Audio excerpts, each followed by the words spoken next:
안녕하세요. 매일 새로운 사연을 전해드리는 라디오, 데일리 라디오입니다. 사연 시작하겠습니다. 안녕하세요. 저는 남들이 들으면 부러워할 만한 강남에 살면서 아이를 키우는 30대 전업주부 엄마입니다. 제 사연을 얼마나 많은 분들이 보실지는 모르겠지만 속았다는 생각에 분하기도 하고 억울하기도 하고 또 당할 사람이 있을 것 같아서 이렇게 글을 써봅니다.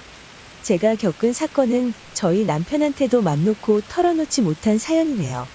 남편이 알아서는 안 되는 사건이기도 하고요. 정말 떨리는데 마음을 가다듬고 시작해보겠습니다. 저는 영화를 참 좋아하는데요.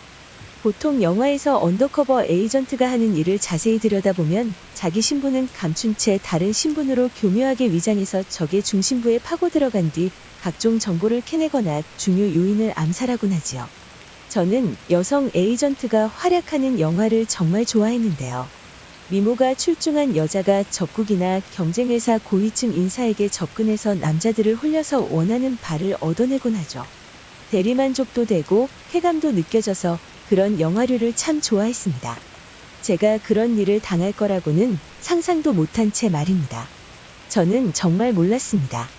이런 비밀 요원들이 영화 속에만 존재하는 게 아니라 우리 실생활 속에서도 존재한다는 사실을요.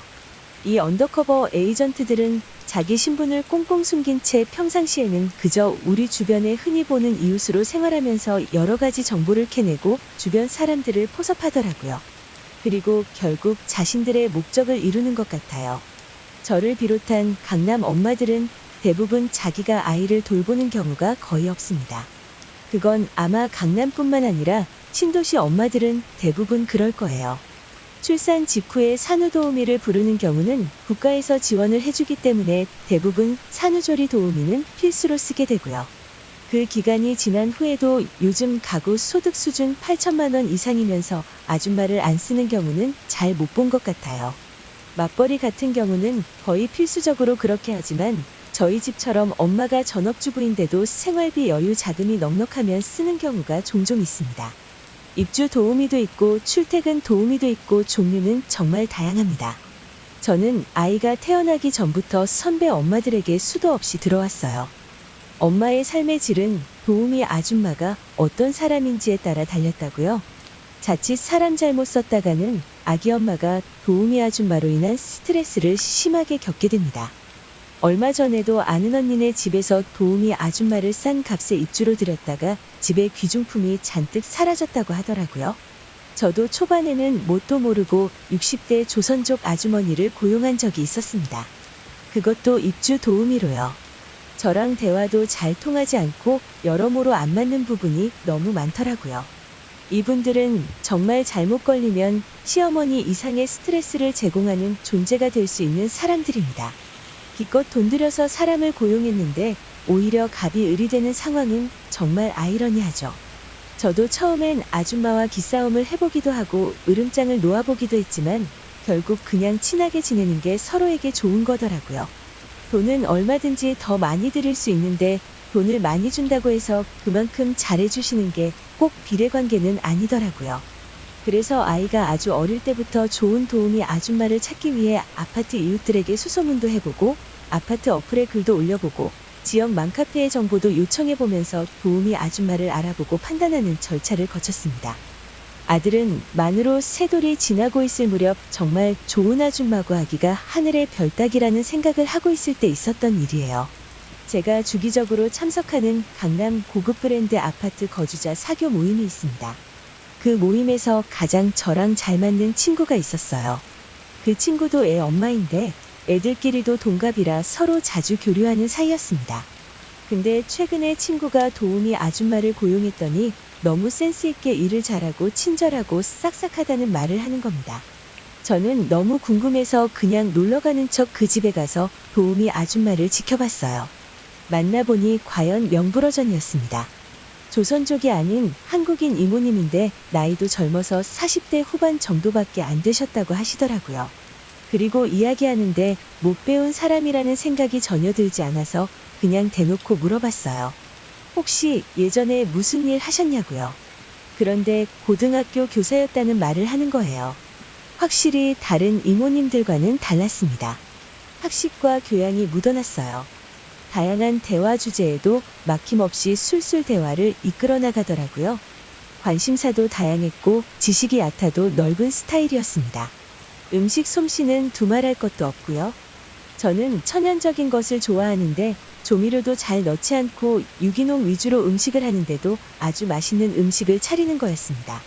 저는 이분에게 고등학교 교사가 아니라 레스토랑 셰프라고 해도 믿겠다며 하하호호 웃고 떠들며 즐거운 시간을 보냈습니다. 원래 같으면 이모라고 불렀겠지만 깍듯하게 선생님이라 부르며 제가 친구만 아니었어도 선생님을 스카우트했을 텐데 너무 아쉽다는 마음을 잔뜩 표현하면서 하루 2시간만이라도 아이를 만나 책도 읽어주고 하면 아이가 정말 올바르게 잘 클 것 같다고 말했습니다. 그랬더니 그분이 자기가 아는 동료가 자기보다 더 일을 잘하고 실력 있고 평이 좋은데 지금 잠시 일을 쉬고 있다고 소개를 해주겠다는 겁니다. 저는 깜짝 놀랐어요. 이렇게 능력 좋으신 분이 겸손하기까지 하셔서 자기보다 실력 좋은 사람이 있다고 말하다니요. 물론 그 말을 믿지는 않았습니다. 의뢰하는 인사치레라고 생각했고 울며 겨자 먹기로 그분을 소개받기로 했어요. 그런데 그 소개받은 도우미를 만나자마자 깜짝 놀랐습니다. 50대 초로 보이는 분이셨는데 확실히 연륜이 있으셔서 제가 아무런 신경을 안 써도 될 정도로 아이를 잘 봐주셨습니다. 그리고 흔히들 하는 아줌마 갑질 같은 건 전혀 없었고요. 오히려 저를 굉장히 편안하게 만들어주셨어요. 조선족이나 어디 시골 출신도 아닌 서울 강북 출신인데다가 시집와서 잠실에서 살면서 아이 대학까지 보내셨다고 하더라고요. 강남 3구 출신 특유의 우아함이 몸에 배어 있으신 분이셨습니다. 저보다 오히려 출신은 괜찮은 분이셨던 거죠. 저희 집은 그렇게 부잣집이 아닙니다.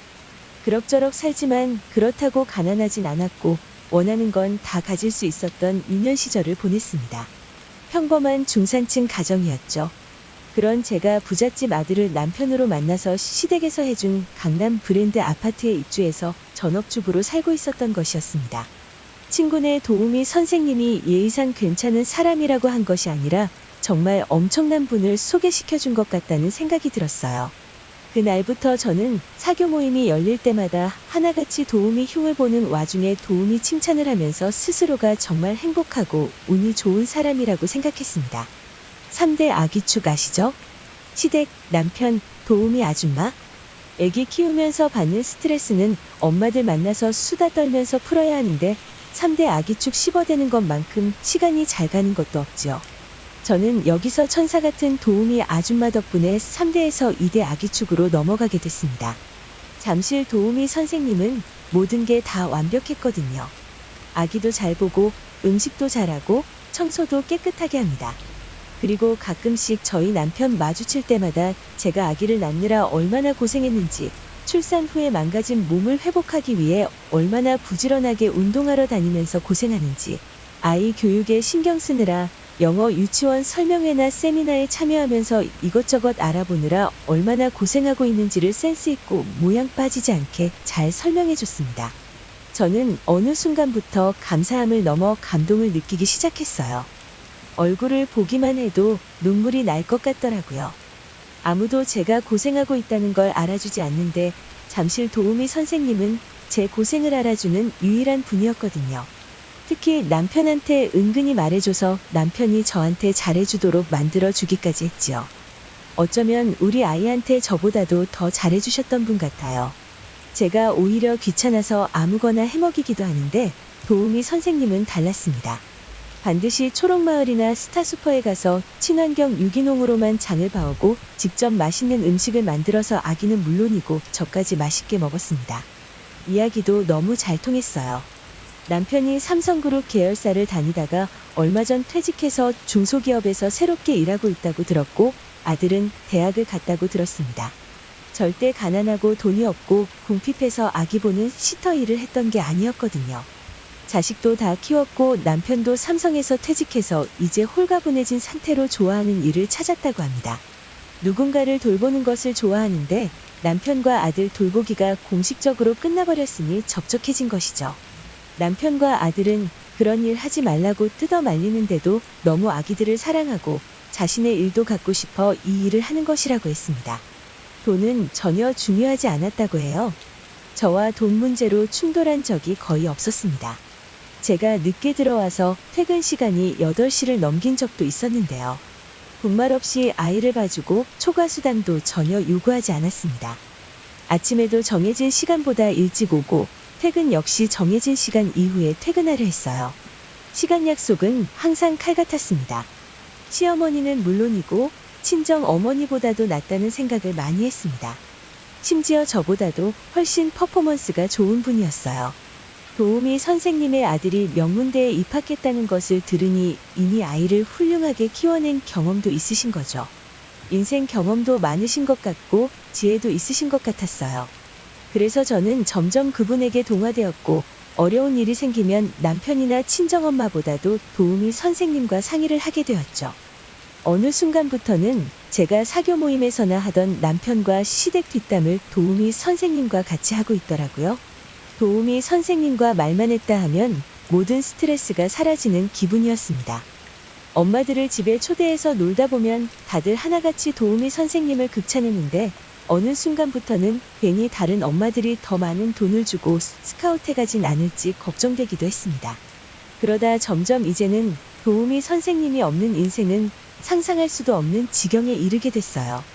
가사, 육아를 모두 전담해서 하신 건 물론이고 제 은밀한 사생활이나 털어놓을 수 없는 비밀까지도 모두 털어놓고 조언을 구하며 정신적 지주로 삼게 되었습니다. 도우미 선생님은 친정엄마보다 더 가까운 사람이 되었습니다. 이렇게 1년이라는 시간이 흘렀어요. 1년이라는 세월 동안 저는 누구보다도 믿었던 사람이었습니다.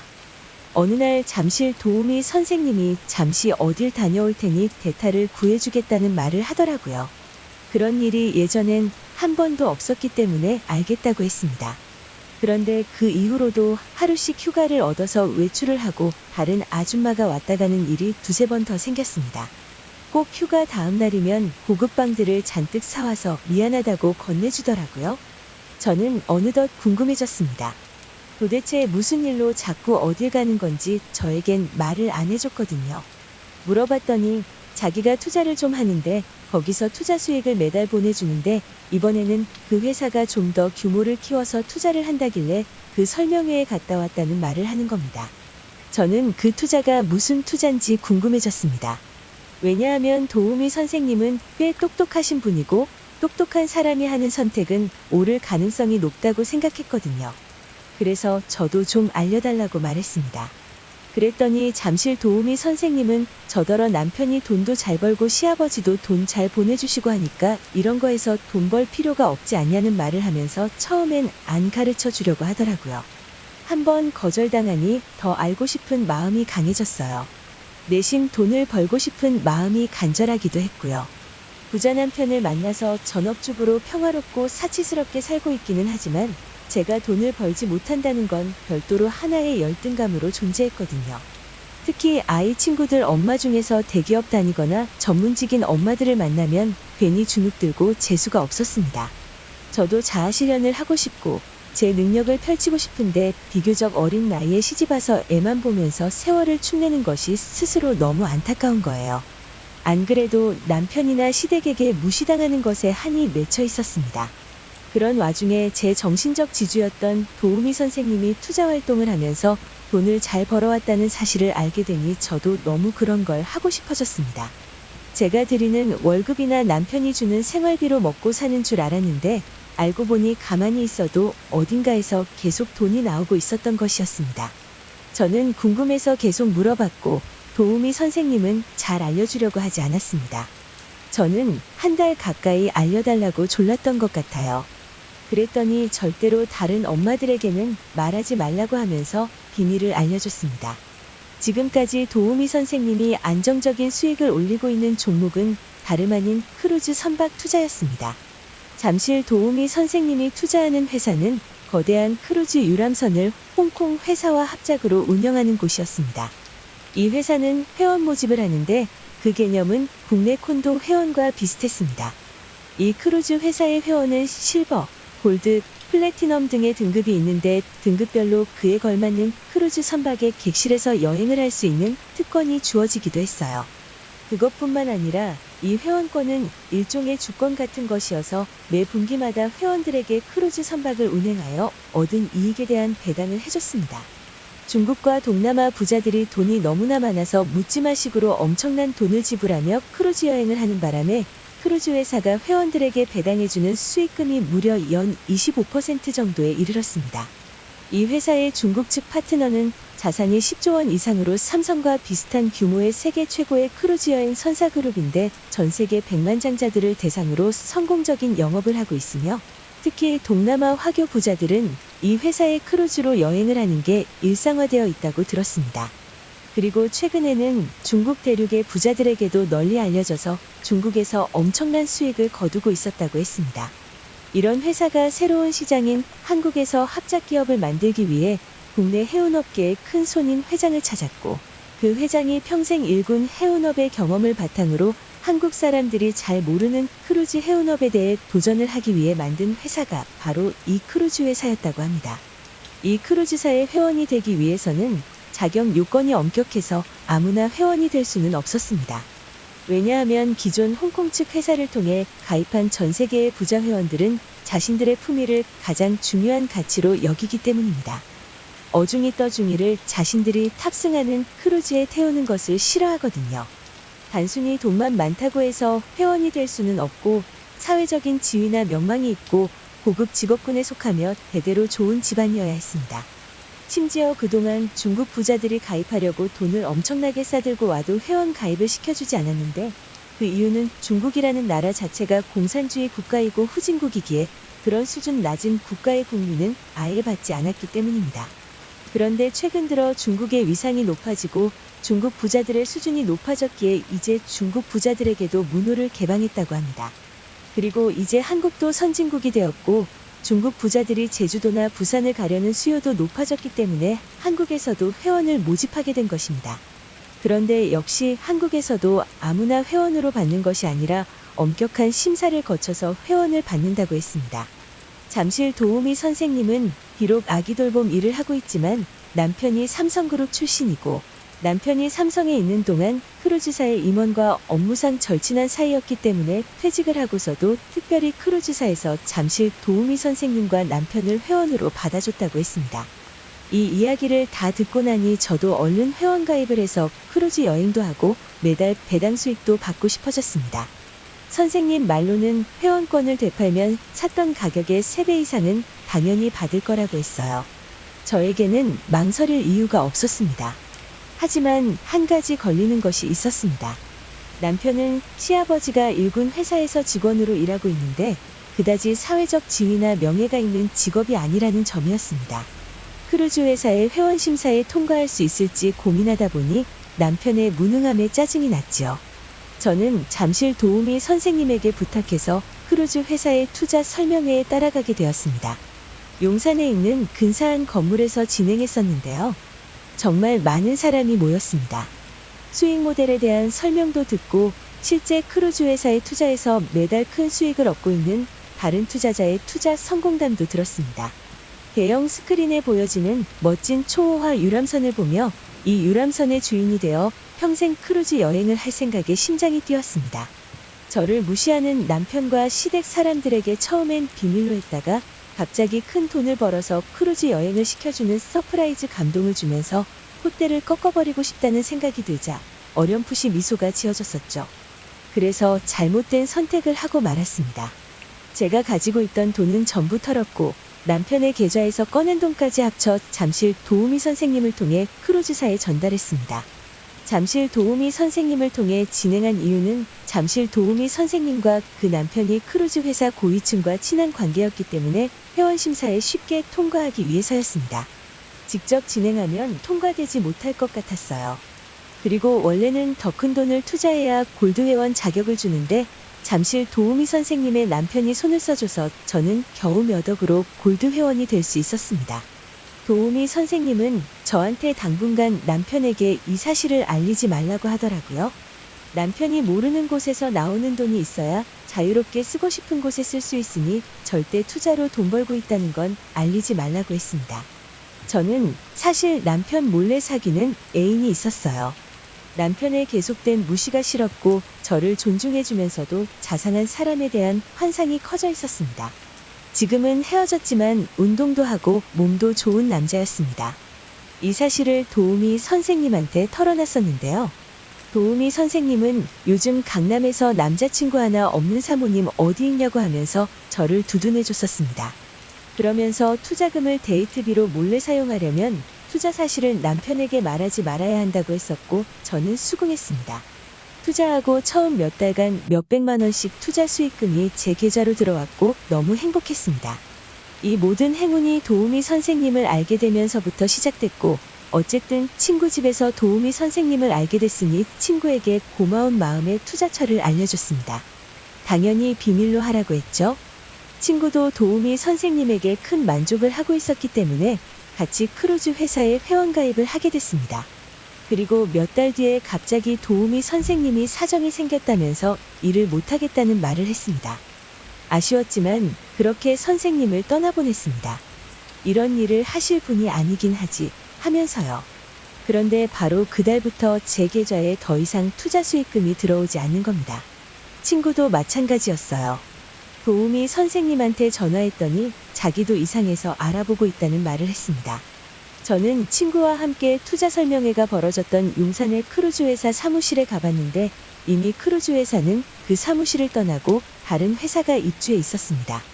생각해보니 모든 것을 도우미 선생님만 믿고 맡겼고 돈도 5만 원짜리 현금으로 주었기 때문에 크루즈 회사에 돈을 보냈다는 증거도 전혀 없었습니다. 그제서야 저랑 제 친구는 사기를 당했다는 느낌을 받게 되었습니다. 다시 잠실 도우미 선생님에게 연락을 해봤는데요. 연락을 안 받고 도망갔을 줄 알았는데 놀랍게도 전화를 당당히 받았습니다. 그러더니 자기가 언제 돈을 받았냐고 뻔뻔하게 되묻더라고요. 저희가 만나자고 했더니 만나줬습니다. 만나러 갔는데 잠실 도우미 선생님은 더 이상 아기를 봐주던 화장기 없는 수수한 모습이 아니었습니다. 고급 명품 옷과 명품 가방으로 도배하고 진한 화장을 하고 있었습니다. 도우미 선생님은 저희더러 고소하고 싶으면 고소하라는 말을 하더라고요. 그런데 저는 한 가지 걸리는 것이 있었습니다. 몰래 남자친구를 사귀고 있었다는 것을 도우미 선생님이 알고 있다는 것이었습니다. 사실상 고소를 진행하면 모든 것이 다 까발려지게 되는 것이죠.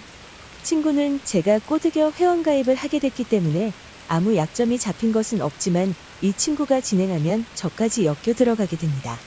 그러면 저도 친구 약점을 잡고 고소하지 말고 넘어가자고 말할 수밖에 없게 됩니다.